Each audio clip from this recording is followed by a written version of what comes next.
Here, Vanderbilt women's basketball head coach Shea Ralph. Coach, another week of SEC action here. You get ready to go kind of a split week this week. You're on the road Thursday at Florida, then you return home here to face Ole Miss on Sunday. How's the Commodores getting ready for this week in the SEC? We just talked about it today, practice. The process for our day-to-day growth isn't changing at all. So we are back on the court today after a day off yesterday, and then tomorrow we'll go a little bit harder before we get on the plane and head down to Florida. Same kind of cadence after Florida, but nothing is changing for us in terms of our preparation. I do think we're finally hitting a stride in terms of what we need to do and how we need to do it so that we feel ready to go on game day. Open the floor for questions. Go ahead. First time you guys were ranked in the Navy poll in over a decade. What kind of recognition is that for you guys and the players? We did celebrate it in our team meeting and film room today, just by acknowledging it and acknowledging the fact that the outside recognition, it somewhat validates the process that we have right now in terms of our growth. And that's great. That's a good step forward. But it doesn't mean much. It's something that people vote on. I want to do things here that people don't vote on. I want to win championships. I want us to be in the conversation for championships every year. And I want us to live among the elite. So, I don't want it to be a surprise or something that hasn't happened in a while. When we're in the top 25, this is where we want to live. But it is early in the season, so while we'll celebrate it, it is time for us to continue to work. How good was it to see, Michaela kind of continue her success throughout, after hitting the shot against Tennessee, to continue after that, especially when she was a little banged up earlier? Yeah, she's a tough player.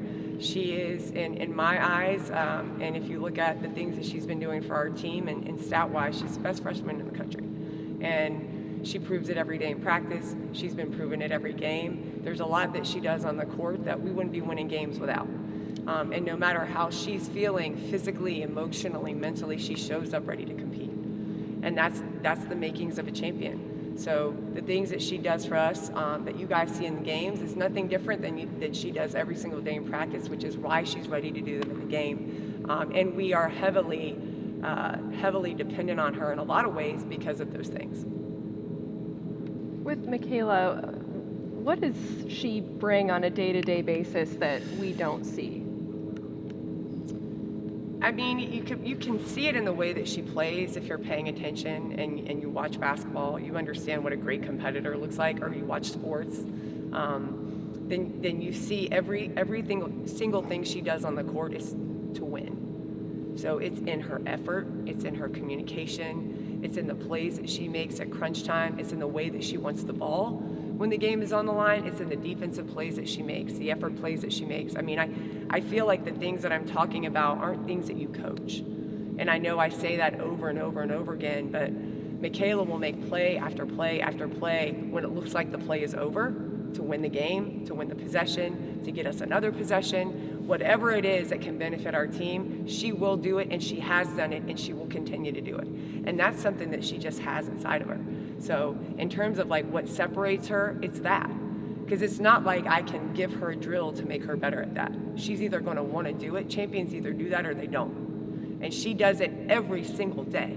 Not in those big moments, not in game day, every single day. In little games that we play with the team for bonding. She's the most aggressive one. It's not even fun because she just wants to win. So she's just built different. And that's why she's such a difference maker. It was like she was made for that moment, and she also cherishes it and embraces it, and she's special because of that. It sounds like you're not surprised by her success then. Not at all. I mean, not at all. And to me, I think that the one thing that, not that it was surprising, but when she came here as a freshman, you usually see some kind of transition for freshmen, right? There's something that they end up struggling with, whether it's physical or mental or emotional, depending on how far they leave, or school. There's always something. With her, I was impressed with her fearlessness and her emotional maturity right out of the gate, and then she goes and gets the highest GPA on our team in the fall semester at a little over 3.9. She's just impressive, an impressive young woman, great in the community, great with our staff, has done some really great things as a teammate. So I'm not surprised, but the fact that her transition has been so smooth is impressive and does speak to the ways that she's able to perform right now. On Sunday, you kind of talked about how Camille might have not had the best shooting night, but she really impacted the game in a bunch of other ways, and that might have really taught her a lesson after that game. What were those kind of conversations like with Camille after Sunday's game? These are things that we've been preaching, to Camille, but to our entire team throughout the course of the time that they've been here, and especially throughout the year. And when you get to the SEC, it's never going to be a cakewalk. There's always going to be their fair share of adversity during their game and our fair share of success. And the idea is to just move on from both. So let's not get too caught up in the fact that we're making all our shots today, because tomorrow, maybe not, or the quarter, or the possession, or that we're missing all of them. The next possession, you can make a play that will impact the game and help us win. And that's exactly what she did. So the conversations have been that from the beginning. But the fact that she was able to do that and we were able to come away with the win because of how she played on the backboard defensively, because of how great of a teammate she was in the midst of her adversity, uplifted the rest of the team, and it was contagious. Leilani started to do it, which she does as well. Michaela was doing it. Ayanna was doing it. Mitch came in and made some big plays. So that kind of stuff, it's a contagious thing and a great way for your team, and it can win a game for you in the midst of not a great shooting night. Speaking of Leilani, how is she doing after she got banged up a little bit during that game? She's doing great. I was a little concerned because we weren't sure. We knew there was some pain, and we had, her see the doctors like everybody does, making sure that everything is okay. And it went from, maybe a couple weeks to she's back today looking great. And so she's one of the tougher players on our team as well. And if it's a day-to-day thing for Leilani, then I imagine she'll be playing tomorrow. Go ahead. Go ahead. Go ahead. I was just going to say. Mine's looking backwards. So. Okay. I was just going to say with the ranking, I liked what you said about, you want to do things that you can control as opposed to voters. But what can just the validation and kind of that first step in cracking the polls do for some girls on the team? When you are in the position that we have been in since we've been here, so we have a vision, right? And we have all these pretty ways that we present our vision, and the ways that I talk to you guys about, this is what we're doing and this is why we're doing it, and it all sounds really good, right? But if you don't show progress towards that vision, then what do you really have? Then is it just a pipe dream, or are you able to take steps forward and make it a reality? And do your players feel that? And does your staff feel that?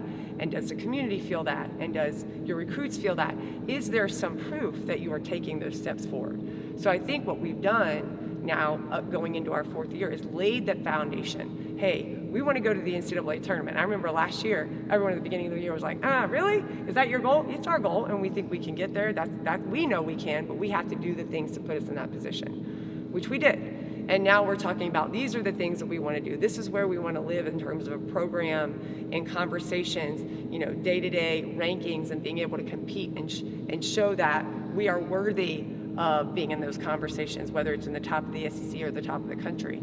So being recognized from the outside, whether it's AP poll or coaches poll, players getting nominated for things and winning awards, shows that we are taking steps closer to the vision that we have laid the foundation for. And now that's not a pipe dream, it's reality. So that's where we're living, and we're not done. We're proud of it. Like our chancellor always says, we're proud of it, but we're not satisfied. So we're going to continue to go because, number 23 is great, but the goal here is to win championships and end up in that number one spot. Looking back at the recruiting of Michaela, what was the pitch from you to her? There were many.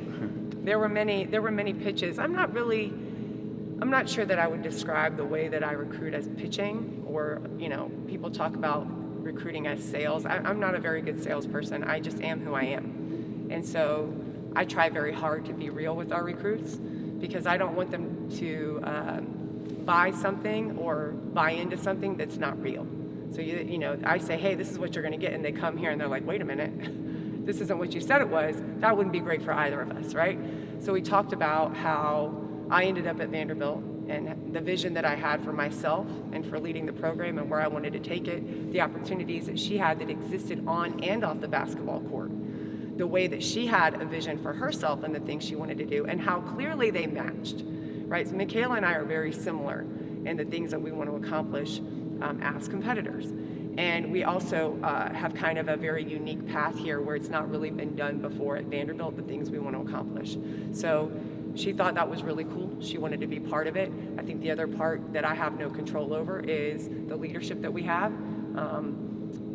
Candace Story-Lee was a big part of that, kind of laying out, hey, this exists for women's basketball, but this is also the vision for our department. We're going to invest in resources. You know, we're going to do the same thing with other teams. You're going to have a support in terms of your community, and then the chancellor as well, City of Nashville, with all the NIL opportunities, all of that, those things, along with the academic reputation of Vanderbilt, lined up to be, I think, exactly what Michaela was looking for, and turns out she was exactly what we needed.